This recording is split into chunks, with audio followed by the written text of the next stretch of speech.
പിതാവിൻ്റെയും പുത്രൻ്റെയും പരിശുദ്ധാത്മാവിൻ്റെ നാമത്തിൽ ആമേൻ. എല്ലാവർക്കും സ്നേഹവന്ദനം. ഇന്ന് ജനുവരി 19 ഞായറാഴ്ച. കർത്താവ് നിങ്ങളെ അനുഗ്രഹിക്കട്ടെ. എൻ്റെ ദൈവവേദനെ നമ്മൾ പ്രാർത്ഥനയിലേക്ക് വരികയാണ്. എല്ലാവരും സന്തോഷത്തിൽ ഉണർന്ന് ഈ സമയത്ത് തന്നെ പ്രാർത്ഥന നേരത്തെ കൂടാൻ ഒക്കുന്നത് വലിയ അനുഗ്രഹമാണ്. നമുക്ക് പ്രാർത്ഥിക്കാൻ തുടങ്ങാം. അമ്മേ പരിശുദ്ധ അമ്മേ പരിശുദ്ധ ദൈവമാതാവേ, അന്ന് അങ്ങ് കൃപാസനത്തിൽ പ്രത്യക്ഷപ്പെട്ട് വരാൻ പോകുന്ന മഹാദുരന്തത്തിൽ നിന്ന് രക്ഷപ്പെടാനും എല്ലാവർക്കും വേണ്ടി പ്രാർത്ഥിക്കുവാനും ആവശ്യപ്പെട്ടിട്ട് 20 വർഷം തികയുന്ന ഈ വേളയിൽ കൃപാസനത്തിലൂടെ ഞങ്ങൾക്കും ഈ ദേശത്തിനും അമ്മ മാധ്യസ്ഥ നേടി തന്ന എല്ലാ അനുഗ്രഹങ്ങൾക്കും കൃപകൾക്കും ഞങ്ങളിപ്പോൾ ഹൃദയം നിറഞ്ഞ നന്ദി പറയുന്നു. അമ്മേ പരിശുദ്ധമ്മേ, ജപമാല മാതാവേ, സകല കൃപാസനം പ്രാർത്ഥനയോടും ചേർത്ത് ഞങ്ങളിപ്പോൾ പ്രാർത്ഥിക്കുന്ന ഈ കുടുംബത്തിന്റെ പ്രത്യേക നിയോഗം. ഇന്നത്തെ ആവശ്യം പറ മക്കളെ.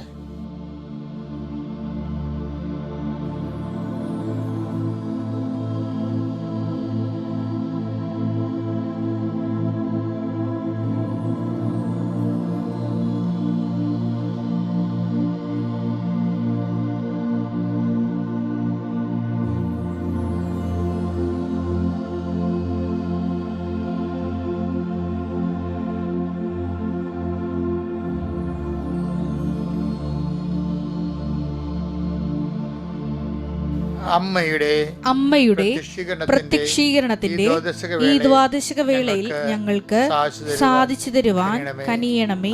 ആമേൻ. വിശ്വാസ പ്രമാണം.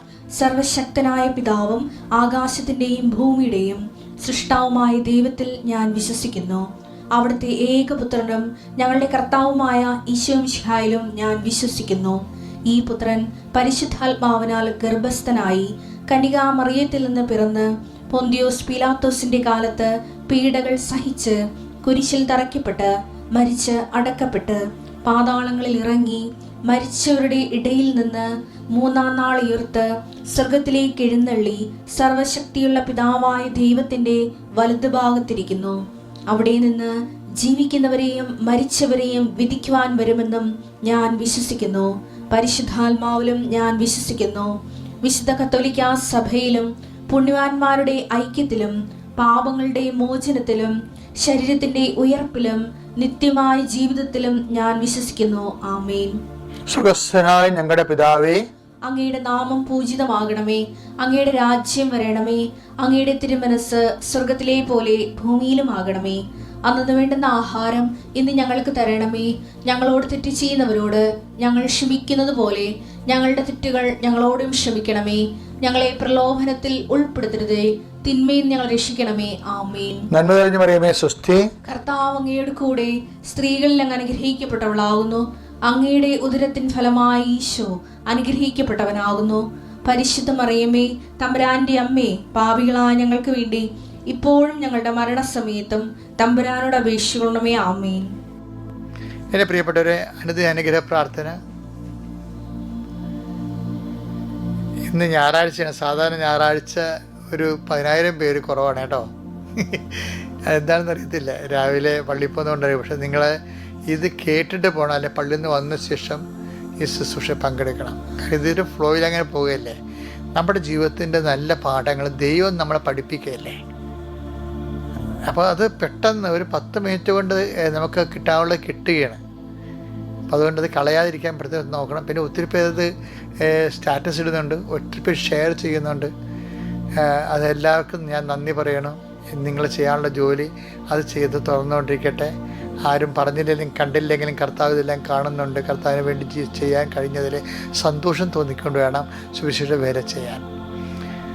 കൃപാസനവും അച്ഛനും ഒക്കെ ഇവിടം വരെ എത്തിയത് സുവിശേഷ വേല ചെയ്താണ്, അല്ലാതെ ഏതെങ്കിലും ധ്യാനകേന്ദ്രത്തിൽ പോയി ധ്യാനിച്ചത് കൊണ്ടല്ല.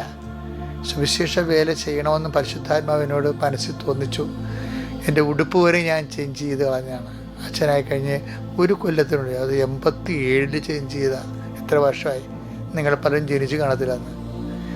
അപ്പോൾ അതിൻ്റെ വിഷയം എന്ന് പറയണത്, ദൈവം തോന്നിച്ചാൽ അത് നമ്മൾ അതിൻ്റെ വഴികളിൽ അങ്ങോട്ട് പോകാൻ തുടങ്ങിയാൽ പിന്നെ ദൈവം നമ്മളങ്ങോട്ട് ഏറ്റെടുക്കും. ദൈവം അങ്ങോട്ട് ഏറ്റെടുക്കും. അപ്പോൾ എനിക്ക് എൻ്റെ അഭിപ്രായത്തിൽ കൃപാസനത്തിൻ്റെ ശുശ്രൂഷകരെല്ലാം ഇതുപോലെ ദൈവം ഏറ്റെടുക്കട്ടെ എന്ന് ഞാൻ പ്രാർത്ഥിക്കുകയാണ്. കർത്താവെ, അങ്ങയുടെ മക്കളെ അങ്ങ് ഏറ്റെടുക്കണമെന്ന് പ്രാർത്ഥിക്കുന്നു. കർത്താവ്, നിൻ്റെ വിശുദ്ധ പൗരോഹിത്യത്തെ മഹത്വപ്പെടുത്തണം. കർത്താവ്, സഭയിലുള്ള സാന്നിധ്യം നീ പ്രകടമാക്കണം. ഈ പ്രാർത്ഥന ആശ്രയിച്ച് ജീവിക്കുന്ന ഒത്തിരി പേരുണ്ട് കർത്താവെ. ഈ പ്രാർത്ഥനയെ കേട്ടിട്ട് പ്രത്യാശയോടെ ജീവിക്കാൻ വേണ്ടി ആഗ്രഹിക്കുന്നവരുണ്ട്. ഈ പ്രാർത്ഥന കേട്ടിട്ട് സൗഖ്യപ്പെടാൻ വേണ്ടി കാത്തിരിക്കുന്നവരുണ്ട്. ഈ പ്രാർത്ഥന കേട്ടിട്ട് ഒരു ജോലി കിട്ടാൻ വേണ്ടി പ്രാർത്ഥിക്കുന്നവരുണ്ട്. ഈ പ്രാർത്ഥന കേട്ടിട്ട് ദൈവത്തെക്കുറിച്ച് കൂടുതൽ അറിയാൻ വേണ്ടി കൊതിയോടെ കാത്തിരിക്കുന്നവരുണ്ട്. അവരെല്ലാം കർത്താവ് അനുഗ്രഹിക്കട്ടെ പ്രാർത്ഥിക്കുന്നു. എൻ്റെ കർത്താവിൻ്റെ ഉന്നതമായ നാമത്തിൽ, സഭയുടെ അധികാരത്തിൽ, കുരിശിൻ്റെ അടയാളത്തിൽ, ദൈവത്തിൻ്റെ ശക്തിയാൽ ദൈവ പൈതലെ നീ ഇന്നത്തെ ദിവസം അനുഗ്രഹിക്കപ്പെടട്ടെ.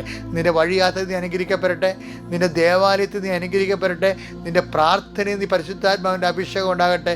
നീ കടന്നു പോകുന്ന വഴികളിലും നീ തിരിച്ചു വരുന്ന വഴികളിലും നിൻ്റെ കർത്താവ് നിനക്ക് മികസ്തംഭമായി തീത്തൂണായി നിൻ്റെ ഇരുട്ടുകളിൽ പ്രകാശമായി കർത്താവ് തിളങ്ങി നിൽക്കട്ടെ. കർത്താവേ, ഉന്നതനായ ദൈവമേ, അങ്ങയുടെ നാമത്തിന് മഹത്വം ഉണ്ടായിരിക്കട്ടെ. അങ്ങയുടെ മക്കൾ അങ്ങ് തൃക്കൺ പാർക്കുന്ന ഓർത്ത് നന്ദി പറയുന്നു കർത്താവേ. അവർക്ക് ദൈവസ്നേഹത്താൽ നിറക്കണമേ. അവിടെ ഹൃദയങ്ങളും വാടിപ്പോയതിനെ തളർപ്പിക്കുകയും അതുപോലെ തന്നെ ആറിപ്പോയതിനെ ചൂടാക്കുകയും ചെയ്യുന്ന ദൈവത്തിൻ്റെ ആത്മാവേ, പരിശുദ്ധാത്മാവേ, അങ്ങയുടെ മക്കളിലേക്ക് ആവശ്യങ്ങൾ പ്രാർത്ഥിക്കുന്നു. പല കാര്യങ്ങൾ ചിലപ്പോൾ റിസൾട്ട് ലഭിച്ചപ്പോൾ തോറ്റുപോയവരുണ്ടാകും. അതേസമയം തന്നെ ചില സമയത്ത് ലഭിക്കുമെന്ന് പറഞ്ഞിരുന്ന കാര്യങ്ങൾ കിട്ടാതെ വന്നപ്പോൾ അതിൻ്റെ പേര് മനസ്സിടിഞ്ഞിട്ട് കട്ടിലിൽ നിന്ന് എഴുന്നേക്കാത്തവരുണ്ടാകാം.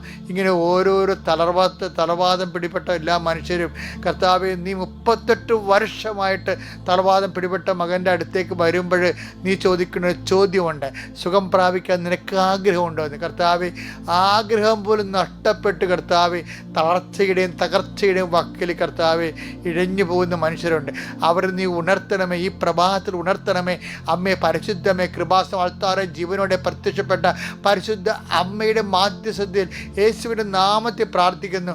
ആ തളർന്നുപോയ മക്കള്, തളർച്ച ബാധിച്ച മക്കള് എല്ലാവരുടെ മേലും കർത്താവിൻ്റെ പ്രകാശം ഉദിക്കട്ടെ. കർത്താവിൻ്റെ ചൂട് കർത്താവ് അണയട്ടെ എന്ന് പ്രാർത്ഥിക്കുന്നു. എൻ്റെ കർത്താവിൻ്റെ ഉന്നതമായ നാമത്തിൽ, സഭയുടെ അധികാരത്തിൽ, കുരിശിൻ്റെ അടയാളത്തിൽ, ദൈവത്തിൻ്റെ ശക്തിയാൽ നിങ്ങളുടെ മനസ്സ്, നിങ്ങളുടെ ആത്മാവ്, നിങ്ങളുടെ ശരീരം, നിങ്ങളുടെ ജീവിതം, നിങ്ങളുടെ വഴിമുട്ടിയ അവസ്ഥകൾ ഒന്നും പറയാനില്ലാത്ത രീതിയിൽ ചിലപ്പോൾ ആക്ഷേപം അനുഭവിച്ചുകൊണ്ട് അമളി പറ്റിയതുകൊണ്ട് മറ്റവരുടെ മുമ്പിൽ തല ഉയർത്താൻ പോലും പറ്റാത്ത രീതിയിൽ തലകൊമ്പിട്ട് ഒട്ടപ്പക്ഷിയെ പോലെ നടക്കുന്ന ഒരു അവസ്ഥയുടെ അങ്ങനെ ഏതെങ്കിലും കാരണവശാൽ ആക്ഷേപങ്ങൾ അകപ്പെട്ടുകൊണ്ട് മനസ്സിടിഞ്ഞവരാണ് നീയെങ്കിൽ നിന്നിൽ ദൈവപൈതലെ ഇപ്പോൾ നിൻ്റെ ദൈവം പ്രകാശിക്കുന്നു. നിന്നിൽ കർത്താവ് നീ യേശുക്രിസ്തുവിൻ്റെ വിശുദ്ധമായ രക്തത്തെ വീണ്ടെടുക്കവളും നീ യേശുക്രിസ്തുവിൻ്റെ വിശുദ്ധമായ രക്തത്തെ വീണ്ടെടുത്തവനുമാണെങ്കിൽ നിന്നെ ആരും തളർത്താനോ ഒരു കാര്യവും നിന്നെ തളർത്താനോ തകർക്കാനോ പറ്റത്തില്ല.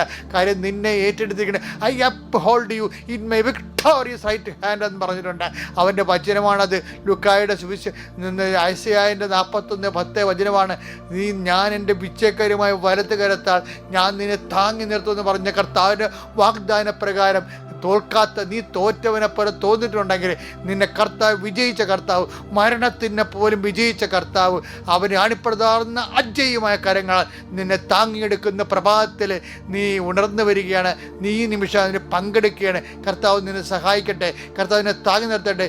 ഇന്ന് എവിടെയെല്ലാം നിനക്ക് തകർച്ച വന്നിട്ടുണ്ട്, കഴിഞ്ഞ ദിവസങ്ങളിൽ എവിടെയെല്ലാം നീ തളർച്ച വന്നിട്ടുണ്ട്, എവിടെയെല്ലാം നീ മുറിഞ്ഞോ, എവിടെയെല്ലാം നിനക്ക് ചതവ് സംഭവിച്ചോ, എവിടെയെല്ലാം നീ മനസ്സ് ഇടിഞ്ഞു പോയോ, അവിടെയെല്ലാം പരിശുദ്ധാത്മ നിറയട്ടെ. അവിടെയെല്ലാം യേശുവിൻ്റെ നിശ്വാസത്താൽ ഊതിക്കൊണ്ട് ശിഷ്യന്മാർക്ക് പരിശുദ്ധാത്മ നൽകി അതേ കർത്താവ് ഈ പ്രഭാതത്തിൽ നിന്റെ മേൽ ഊതട്ടെ. അവിടുത്തെ ആത്മാവിൽ നീ അഭിഷേകം പ്രാപിക്കട്ടെ. എൻ്റെ കർത്താവിന് വിരുദ്ധമായ നാമത്തിൽ, സഭയുടെ അധികാരത്തിൽ, കുരിശിൻ്റെ അടയാളത്തിൽ, ദൈവശക്തിയ ദൈവവേദനെ നീ അനുഗ്രഹിക്കപ്പെടട്ടെ. നിന്റെ കുടുംബം അനുഗ്രഹിക്കപ്പെടട്ടെ. നീ എവിടെയെല്ലാം പോകുന്നു അവിടെയെല്ലാം അനുഗ്രഹമായി മാറട്ടെ. Thank you.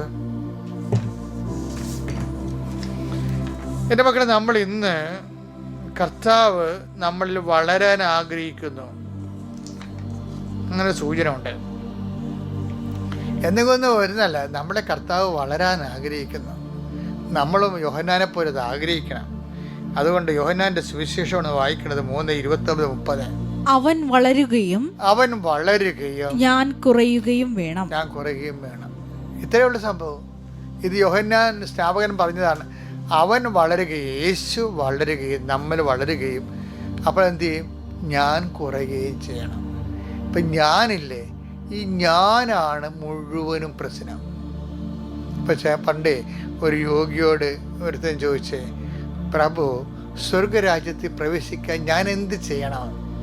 അപ്പം യോഗി പറഞ്ഞേ, ആ ഞാൻ എന്നുള്ളത് ആ വാക്ക് മാറ്റിയാൽ ബാക്കി ഓട്ടോമാറ്റിക്കായിട്ട് പ്രവേശിച്ചോളൂ എന്ന് പറഞ്ഞേ. അതാണ് അതുപോലെയുള്ള സംഭവം ഞാനെന്ന് പറഞ്ഞത്. ഇപ്പം ഞാനൊരു മരിപ്പിൽ പോയേ, ഭയങ്കര ഫോട്ടോ എടുപ്പാണ്. അടക്കാൻ നേരത്ത് ഫോട്ടോ എടുക്കുമല്ല, ചില വീഡിയോകളൊക്കെ എടുക്കും, ചിലടത്ത് അങ്ങനെ വീഡിയോ ഇങ്ങനെ ഓൺ ചെയ്ത് വെച്ചിട്ട് അവരിങ്ങനെ ഓട്ടോമാറ്റിക് എടുത്തുകൊണ്ടിരിക്കും. ചില വിളിച്ചല്ലേ, കല്യാണത്തിനൊക്കെ വിളിക്കത്തില്ല ചില ആൾക്കാർ. കൽക്കെട്ട് കഴിയുമ്പോൾ നാട്ടുകാരെയൊക്കെ ബന്ധുക്കളെയൊക്കെ അടുത്ത് വിളിക്കും. ചിലർ വിളിക്കും, ചിലർ വിളിക്കത്തില്ല. ചിലർ വരും, ചിലർ ആ സമയത്ത് അവിടെ നിന്ന് ഞങ്ങളെ വിളിച്ചില്ലല്ലോ എന്നുള്ള ഷെയിം വേണ്ടെന്ന് വിചാരിച്ചുകൊണ്ട് അവരവിടെ നിന്ന് സ്കൂട്ടാവുകയും ചെയ്യും. അപ്പോൾ അതിൻ്റെ ഈ ഞാൻ എന്നുള്ളൊരു സാധനം എല്ലായിടത്തും ഉണ്ട്. എൻ്റെ പേര് ചൊല്ലി വിളിച്ചില്ലല്ലോ, ഞാൻ അവൻ്റെ അമ്മയുടെ അനിയത്തിയല്ലേ, എന്നെ വിളിച്ചില്ലല്ലോ, അപ്പോൾ അവനിപ്പോൾ ആൾക്കാരെ കണ്ട് കൂട്ടുകാരെ കണ്ടപ്പോൾ പിന്നെ അവനെന്നെ മറന്നില്ലേ, അവന് നമ്മൾ മോന്തെങ്കിലും കിടക്കും.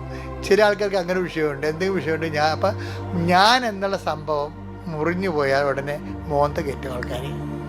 അപ്പോൾ ഇങ്ങനെ ഇതിനേക്ക് അതിജീവിക്കണം. നമ്മുടെ ആധ്യാത്മികതയിൽ ഇങ്ങനെ ഒരു സിറ്റുവേഷൻ ഉണ്ടാകരുത്. ചില ആൾക്കാർ ഓർത്തിരിക്കും, മരണം വരെ ഓർത്തിരുമ്പോൾ, അതായത് ഞാൻ ഇങ്ങനെ പുറ്റുപോലെ പിടിച്ചിരുന്നതുകൊണ്ടാണ് ഓർത്തിരിക്കണത്. അപ്പോൾ പരിശുദ്ധാത്മാവ് ബാക്കിയുള്ള സ്ഥലത്ത് പ്രവേശിക്കത്തുള്ളൂ. അപ്പോൾ അതിപ്പോൾ എന്ത് സംഭവിക്കണമെന്ന് വെച്ച് കഴിഞ്ഞാൽ, അതുകൊണ്ടാണ് യോഹന്നാൻ മാന്താനം പറയണത്, അവൻ വളരണം. അവൻ വളരാൻ വേണ്ടി ഒരു ഒത്തുതീർപ്പും നമ്മൾ ആരോടും ചെയ്യത്തില്ല, നമ്മോട് പോലും ഒത്തുതീർക്കത്തില്ല.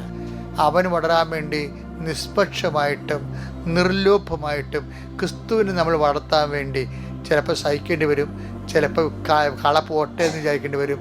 എല്ലാം കർത്താവിന് വേണ്ടി ചെയ്ത് കഴിയുമ്പോൾ, കുറച്ച് കഴിയുമ്പോൾ നമ്മൾ പരിശുദ്ധാത്മാവ് നിറയുകയും നമ്മളിതിനെല്ലാം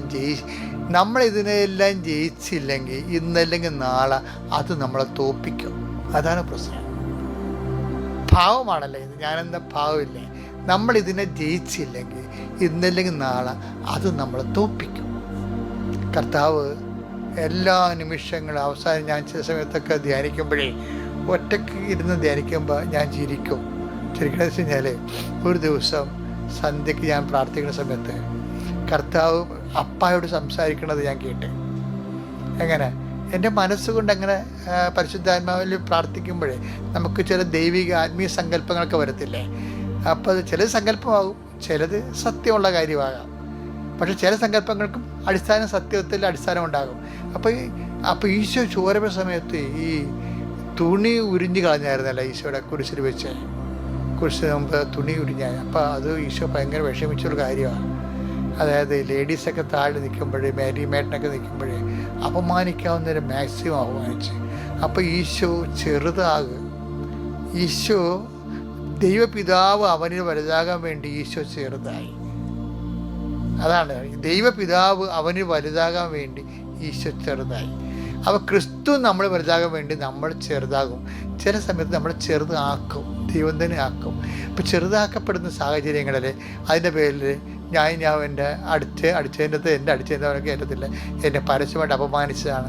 ലോകത്തുള്ള മനുഷ്യർക്ക് എന്ത് വേണമെങ്കിലും പറയാം, ക്രിസ്തുവിനെ അറിയാത്തവർ അങ്ങനെ പറഞ്ഞോട്ടെ.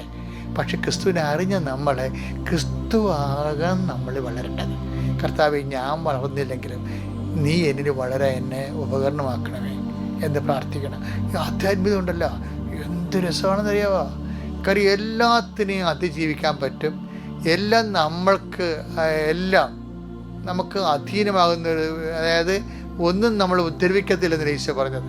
ലൂക്കാ 10:19 ഇതാ പാമ്പുകളുടെയും തേളുകളുടെയും ശത്രുവിന്റെ സകല ശക്തികളുടെയും മേൽ ചവിട്ടി നടക്കാൻ നിങ്ങൾക്ക് ഞാൻ അധികാരം തന്നിരിക്കുന്നു. ഒന്നും നിങ്ങളെ ഉപദ്രവിക്കത്തില്ല. എന്താ കാര്യം? പാമ്പിൻ്റെയും തേളിൻ്റെയും കടലിൻ്റെ മേൽ ചവിട്ടി നടന്ന ആരാണ്? ക്രിസ്തു അല്ലേ? ആ ക്രിസ്തു നമ്മളിൽ വളർന്നു കഴിഞ്ഞാൽ നമുക്ക് അതുപോലെ തന്നെ ഇതിനെല്ലാം അതിജീവിക്കാനുള്ള കഴിവ് നൽകും.